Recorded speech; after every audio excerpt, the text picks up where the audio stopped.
Monsoon की pitch पर बादलों की धुआंधार इनिंग्स। कराची समेत मुख्तलिफ शहरों में बारिश, मौसम खुशगवार हो गया। शहर कायद के मुख्तलिफ इलाकों में बूंदाबांदी का सिलसिला वक्फे वक्फे से जारी है। शहर में आइंदा 24 घंटे के दौरान तेज़ बारिश का इम्कान नहीं। इस्लामाबाद, लाहौर, सरगोधा, गुजरावाला, फैसलाबाद और दीगर इलाकों में बादल खुल के बरसे। बारिश के बायस बिजली की फराहमी का निज़ाम दरहम बरहम हो गया।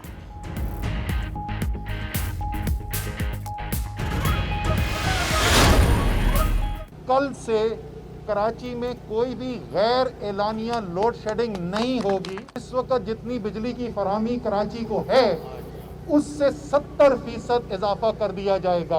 कराची के तकरीबन 3/4 आबादी पर मुश्तमिल इलाके हैं जहां शेड्यूल लोड शेडिंग नहीं होती थी पहले, वही सूरत हाल में हम वापस चले जाएंगे। कराची में आज से गैर एलानिया लोड शेडिंग नहीं होगी। विफाकी वजीर असद उमर का दावा। तहरीक इंसाफ के एहतजाजी कैंप में कहा, शहर के 3/4 आबादी पर मुश्तमिल इलाकों में लोड शेडिंग नहीं की जाएगी। आइंदा गर्मियों तक 550 मेगावाट इजाफी बिजली कराची को मिलेगी। गवर्नर इमरान इस्माइल बोले, लोड शेडिंग पर काबू पाने के लिए मरबूत प्लान मुरतब कर लिया गया। ओवर बिलिंग की शिकायत की तहकीकात कराई जाएंगी।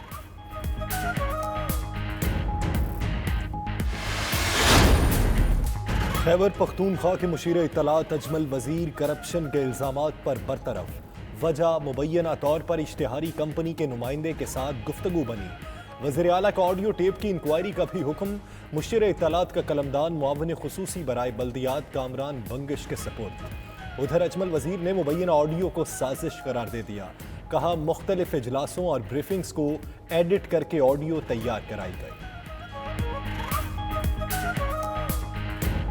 ये जो काम किया गया है कि एक ऑडियो को एडिट करके और इस तरीके से पेश किया गया है जिसका टोटली को बात कुछ और हो रही है। कहीं पे मैं मीटिंग में बैठा हूँ, किधर मैं मीटिंग में बैठा हूँ, उधर से कहीं से एक क्लिप उठाया है, कहीं और जगह में मैं बैठा हूँ, मेरे साथ डिस्कशन हो रही है। इस चीज़ के मेरे पास इख्तियार ही नहीं है।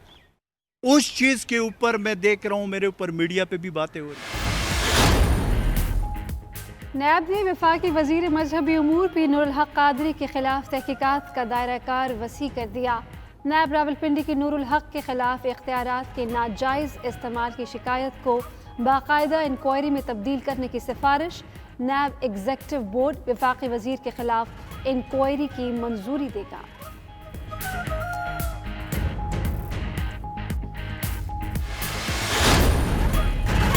अद्वियात की कीमतों में इजाफे का मामला। साबिक वफाकी वजीर सेहत आमिर महमूद कयानी के खिलाफ शिकायत की तस्दीक का अमल मुकम्मल। JIT ने आमिर कयानी के खिलाफ इंक्वायरी शुरू कर दी। मुश्तरका तहकीकाती टीम को ड्रग रेगुलेटरी अथॉरिटी समेत मुतल्लिका इदारों से अहम डेटा और दस्तावेजात मौसूल।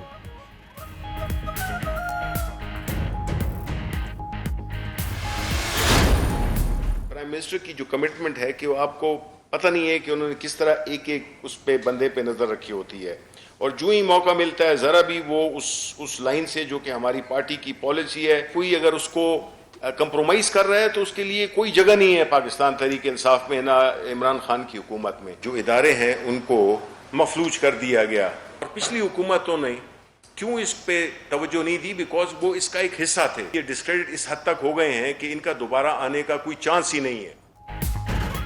वजीर आज़म की एक बंदे पर नज़र है। जो भी पार्टी पॉलिसी से हटता है उसकी तहरीक इंसाफ में कोई जगह नहीं रहती।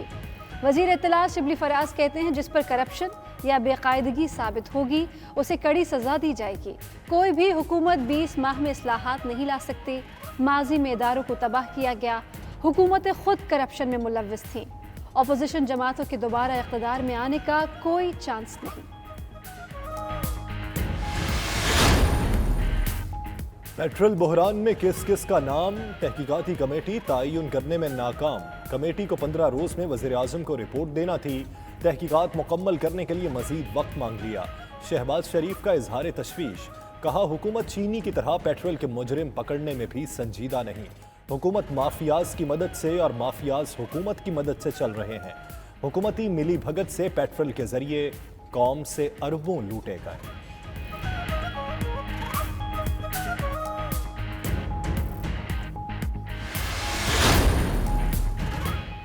तारीख पर तारीख और फैसलों में ताखीर की वजह क्या है?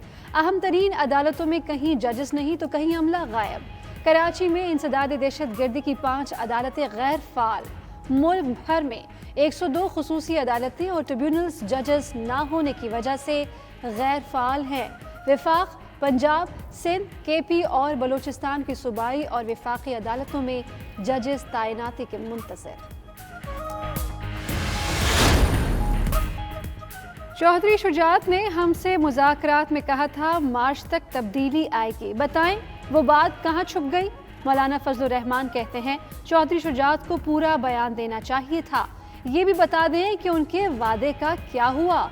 मजीद बोले नाअहल को कौम पर मुसल्लत किया गया, मईशत बैठ गई।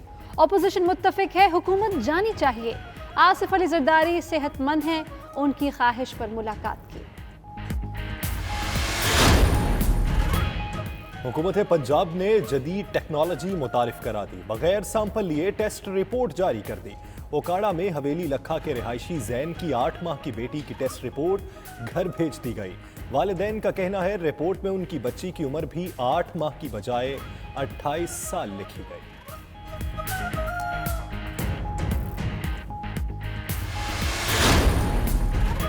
वज़ीर आला पंजाब का डेरा गुजना ऑरेंज लाइन मेट्रो स्टेशन का दौरा, मेट्रो ट्रेन के आगाज़ के लिए तैयारियों का जायजा लिया।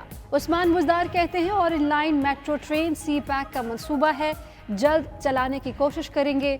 ऑरेंज लाइन ट्रेन चलाकर साबिक हुकूमतों के मंसूबे बंद करने की रवायत का खात्मा कर रहे हैं।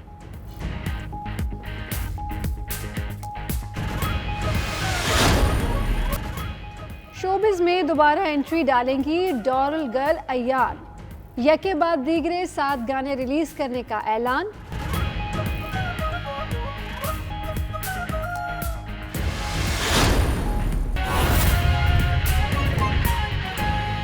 पेशावर मुमताज बंगिश हमारे साथ मौजूद हैं। मुमताज बंगिश, आगाह कीजिएगा क्या वजह सामने आई है इस्तीफे की? जी बिल्कुल, जो इलामिया जारी किया गया है उसमें ये कहा गया है कि चीफ मिनिस्टर खैबर पख्तूनख्वा की जानिब से जो इंफॉर्मेशन और पब्लिक रिलेशन के जो एडवाइजर हैं अजमल वजीर, उनको डीनोटिफाई किया गया है।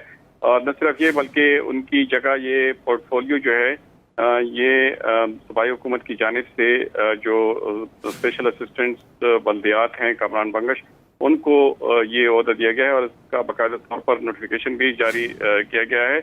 और ख्याल ये किया जाता है कि अजमल वजीर की जानिब से खुद ही वजीर आला को इस्तीफा दिया गया है, लेकिन अजमल वजीर के दोनों फ़ोन बंद पाए जा रहे हैं। और ये भी बता दें चलें कि रात को अजमल वजीर की तबीयत नासाज हो गई थी, जिसकी वजह से वो अस्पताल भी पहुंचे थे, लेकिन उसके बाद से लेकर अब तक उसके दोनों फ़ोन जो हैं वो बंद पाए गए हैं।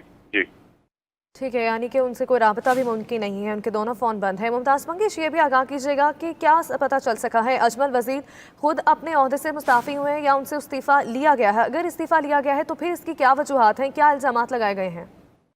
फौरी तौर पर तो ये नहीं कहा जा सकता, कहा यह जा रहा है कि शायद उन्होंने खुद ही इस्तीफा दिया है। उनको पहले कबायली उमूर का जो कलमदान था वो सौंपा गया था और वो उसकी मशीर थे, जो जमशुदा अजला थे, उनके जम होते वक्त उसने काफ़ी अच्छा काम किया था। और न सिर्फ सूबाई हुकूमत बल्कि वफाकी हुकूमत में भी उससे काफ़ी लोग खुश थे, लेकिन बाद में उसे मशरी इत्तलाआत का ओहदा दिया गया, वो भी उसे अपनी मर्जी और अपनी खुशी से दिया गया था।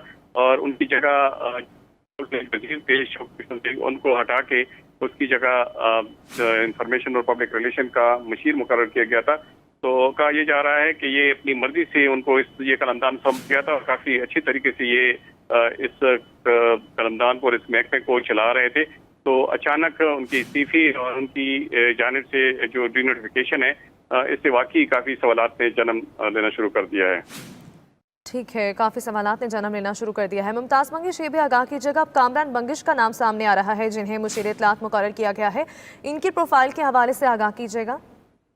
कामरान बंगिश पाकिस्तान तहरीक के एक जरीना कारकुन थे, वो उनके यूथ में से शामिल थे और उनको इब्तिदा में IT का शोबा दिया गया था और उसके मुआविन खुसूसी थे। बाद में उनको जो बल्दियात हैं ये कलमदान सौंपा गया और उनकी कारकर्दगी की बिना पर उनको अच्छा कलमदान सौंपा गया था और काफ़ी अच्छे तरीके से वो बल्दियात का महकमा भी चला रहे थे।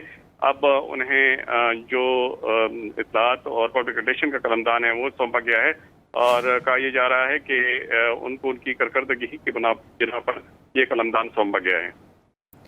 ठीक है, कारकर्दगी की बुनियाद पर कामरान बंगिश को नया मुशीर इत्तलात मुकर्रर किया गया है।